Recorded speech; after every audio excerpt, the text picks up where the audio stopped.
தமிழ்நாட்டு அரசியலில் இதுவரை நடந்திராத பெரும் துயரம் நேற்று கரூரில் நடந்தேறியிருக்கிறது.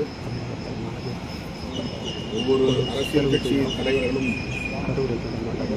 பேரணி பிரச்சாரம் போன்றவற்றை நடத்துகிற போது லட்சக்கணக்கிலே கூடுகிறார்கள்.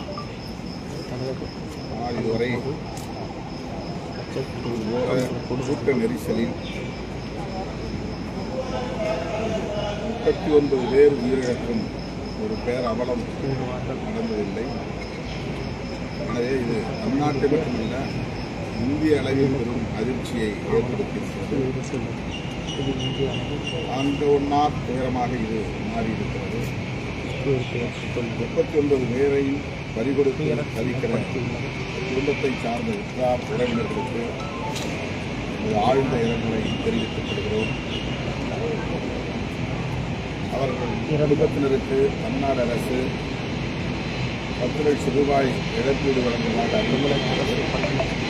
அறிவித்துள்ளது. அந்த தொகையை 50 லட்சம் ரூபாயாக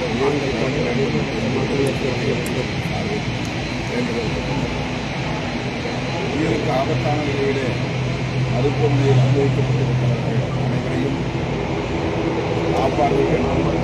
தேவையான உயர் சிகிச்சை அளிக்க உரிய ஏற்பாடுகளை செய்ய வேண்டும் என்று சிகிச்சை அளிக்க வேண்டும். தமிழ்நாடு அரசுக்கு இந்த துயரம் நடந்தேறிய உடனேயே மறுபக்கத்திற்கு தமிழ்நாடு முதலமைச்சர் மாண்புமிகு ஸ்டாலின் அவர்கள் உரிய சிகிச்சை வழங்க வேண்டும். கரூருக்கு சென்று நள்ளிரவு வேளையில் பாதிக்கப்பட்ட மக்களை சந்தித்து ஆறுதல் கூறியது. துயரத்தில் உறைந்திருக்கும் நம்மை போன்ற அனைவருக்குமே ஆறுதல் அளிப்பதாக இருக்கிறது. தமிழ்நாடு அரசு அந்த துயரத்தில் மிக தீவிரமான முறையிலே மீட்பு பாதுகாப்பு நடவடிக்கைகளை, துயர் துடைப்பு நடவடிக்கைகளை மேற்கொண்டு பாராட்டுவது.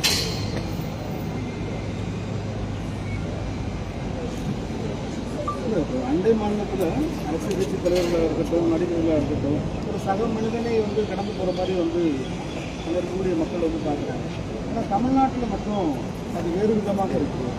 அப்போ மக்களை இங்கே எல்லா மாநிலங்களிலும் சினிமா ரசிகர்கள் உண்டு, புகழ்பெற்ற திரை கதாநாயகர்கள் உண்டு. ஆனால் தமிழ்நாட்டில் திரை கவர்ச்சி என்பது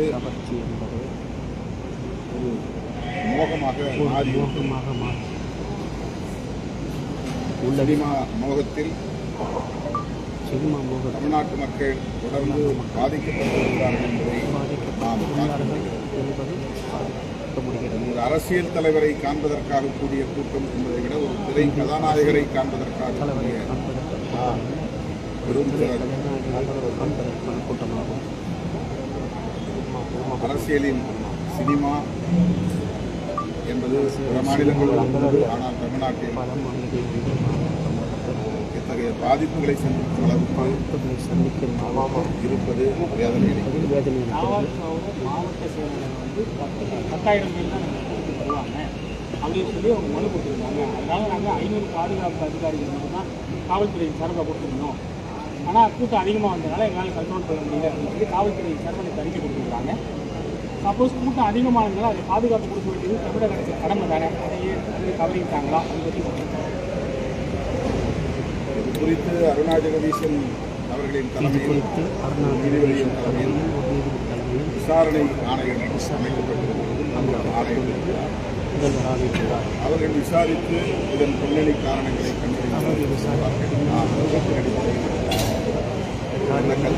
தெரிவிப்பார்கள். இப்போது கருத்து சொல்ல முடியாது. இது போன்ற பெருந்திரளை திரட்டுகிற போது இந்த கட்சியின் தலைவர்கள், முன்னணி பொறுப்பாளர்கள் கூட்டத்தை திரட்டும் எவ்வளவு லட்சம் பேர் திரளுவார்கள் என்பதையெல்லாம் முன்கூட்டியே கணக்கிட்டு அதற்கேற்ப நேரம், இடம், தலைவர் ஒரு இடத்தில் நின்று பேசக்கூடிய கால அளவு ஆகியவற்றை எல்லாம் தீர்மானிக்க வேண்டும். என்னதான் ஆயிரக்கணக்கான போலீசாரை கொண்டு வந்து பிடித்தாலும் கூட நாமும் பொதுமக்களுடைய பாதுகாப்பிலே விழிப்புடன் இருக்க வேண்டும் என்பதுதான் நான் 35 ஆண்டுகான பொதுவாக நான் அறிந்து கொண்ட ஒரு அனுபவம். ஆகவே நாம் காவல்துறையினர் மீது பொதுவாக தெரிந்து கொண்டது சுமத்துவது அல்லது தமிழ்நாடு அரசு மீது குற்றம் சுமத்துவது அல்லது இந்த கூட்டத்தை சுமத்துவது நடத்தியவர்கள் மீது குற்றம் சுமத்துவது ஒரு நிலை இப்போதைக்கு தேவையில்லை என்று நான் கருதுகிறேன். துயரத்தில் துக்கத்தில் வீழ்ந்து கிடக்கிற மக்களுக்கு ஆறுதல் சொல்வதும் அவர்களை ஆற்றுப்படுத்துவதும் தான் நம்முடைய கடமை என்று எதிர்கட்சிகள் எந்த ஒரு போராட்டம் காவல்துறை பண்றது எதிர்கட்சிகளுக்கு அனுமதி தரதில்லை.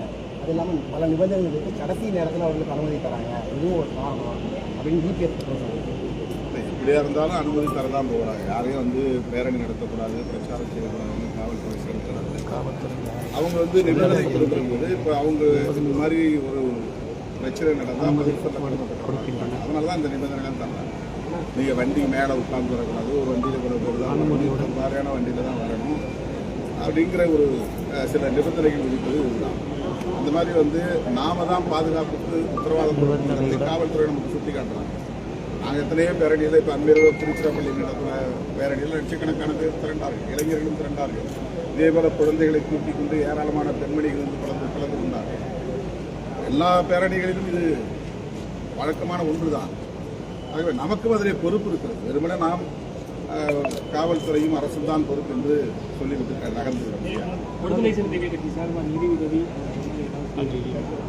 இறந்தவர்கள் குடும்பத்தில் எங்களால் எங்கள் சக்திக்கு ஏற்ப அந்த உதவி நிபந்தனைகளையும் குறிப்பிட்ட நேரத்தில் எந்த இடத்துலையும் விதை பின்பற்றலாம் அப்படின்ற ஒரு கருத்தை காவல்துறை இது நம்ம இருபத்தஞ்சு கருத்து சொல்ல முடியாது. அவர் கிட்டத்தட்ட 7 மணி நேரம் தாமதமாக இருக்குது அவர்கள் சேர வேண்டிய இடத்துக்கு. இந்த அளவுக்கு தாமதமாக நாம் இடம் கொடுத்துருக்கோம். அவர் தான் பொறுப்பு.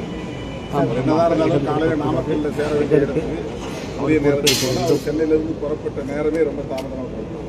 14 இரவே தங்கியிருந்து அடுத்த நாள் நாமக்கல்ல அவர் ஒரு 8:30 மணி இல்லைன்னா 9:30 மணிக்கு போகிறார். குறைஞ்சது 1 மணி நேரம் தாமதமாகலாம். அந்த பயணத்தின் போது திரள் தடுக்கிறாங்க, முன்னால் கூட்டம் நிறைய பேருச்சு, அதனால நேரம் ஆச்சு அப்படின்னு சொன்னால் அதுக்கு 1 மணி நேரம் 1.5 மணி நேரம் அப்படி. ஆனால் 7 மணி நேரம் தாமதமாகிறது அப்படின்னு சொன்னால் அவங்களே திட்டமிட்டு தாமதித்து போனார்களா அப்படின்னு ஒரு கேள்வி. இன்னும் கூட்டம் கூடட்டும் ஒரு இடத்துல ஒரு திரள் எவ்வளவு நேரம் தேங்கி நிற்கலாம் அப்படிங்கிறது ஒரு கணக்கு. ஒரே இடத்துல லட்சக்கணக்கான பேர் 1 மணி நேரம் 2 மணி நேரம் தேங்கினீங்கன்னா டீஹைட்ரேஷன் ஏற்படலாம் சொல்லி எல்லா நாட்டு வளர்ச்சி ஏற்படும். அப்போ ஒரு குறிப்பிட்ட நேரத்துக்குள்ள அந்த இடத்துல ஒரு இடத்துக்கு உருவாகும். அந்த மாதிரி உருவாகாமல் தேங்கி நின்றதன் விளைவாக ஏற்பட்ட ஒரு பெரும் பாதிப்பாகத்தான் நான் எதிர்பார்க்கிறேன்.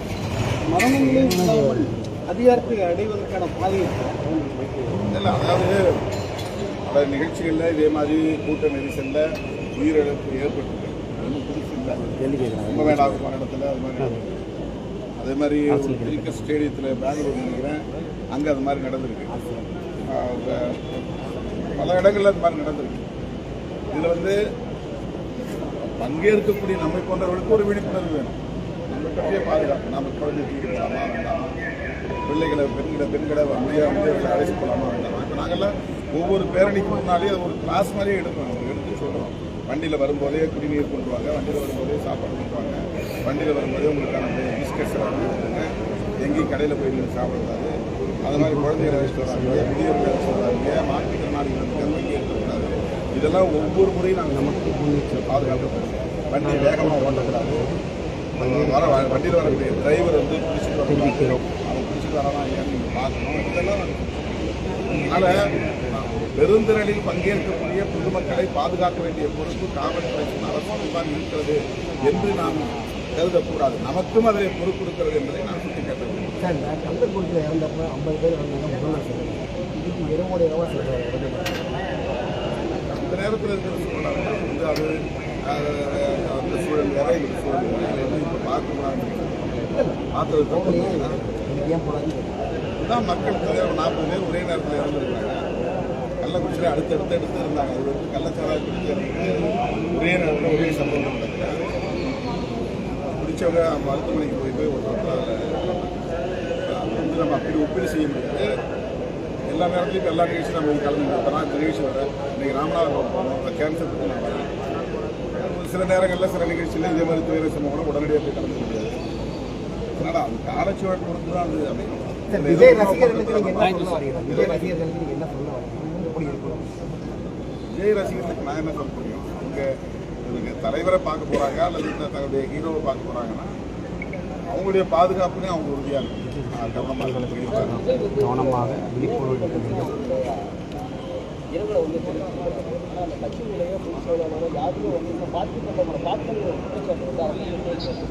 இன்னும் போய் பார்ப்பாங்க. Thank you sir.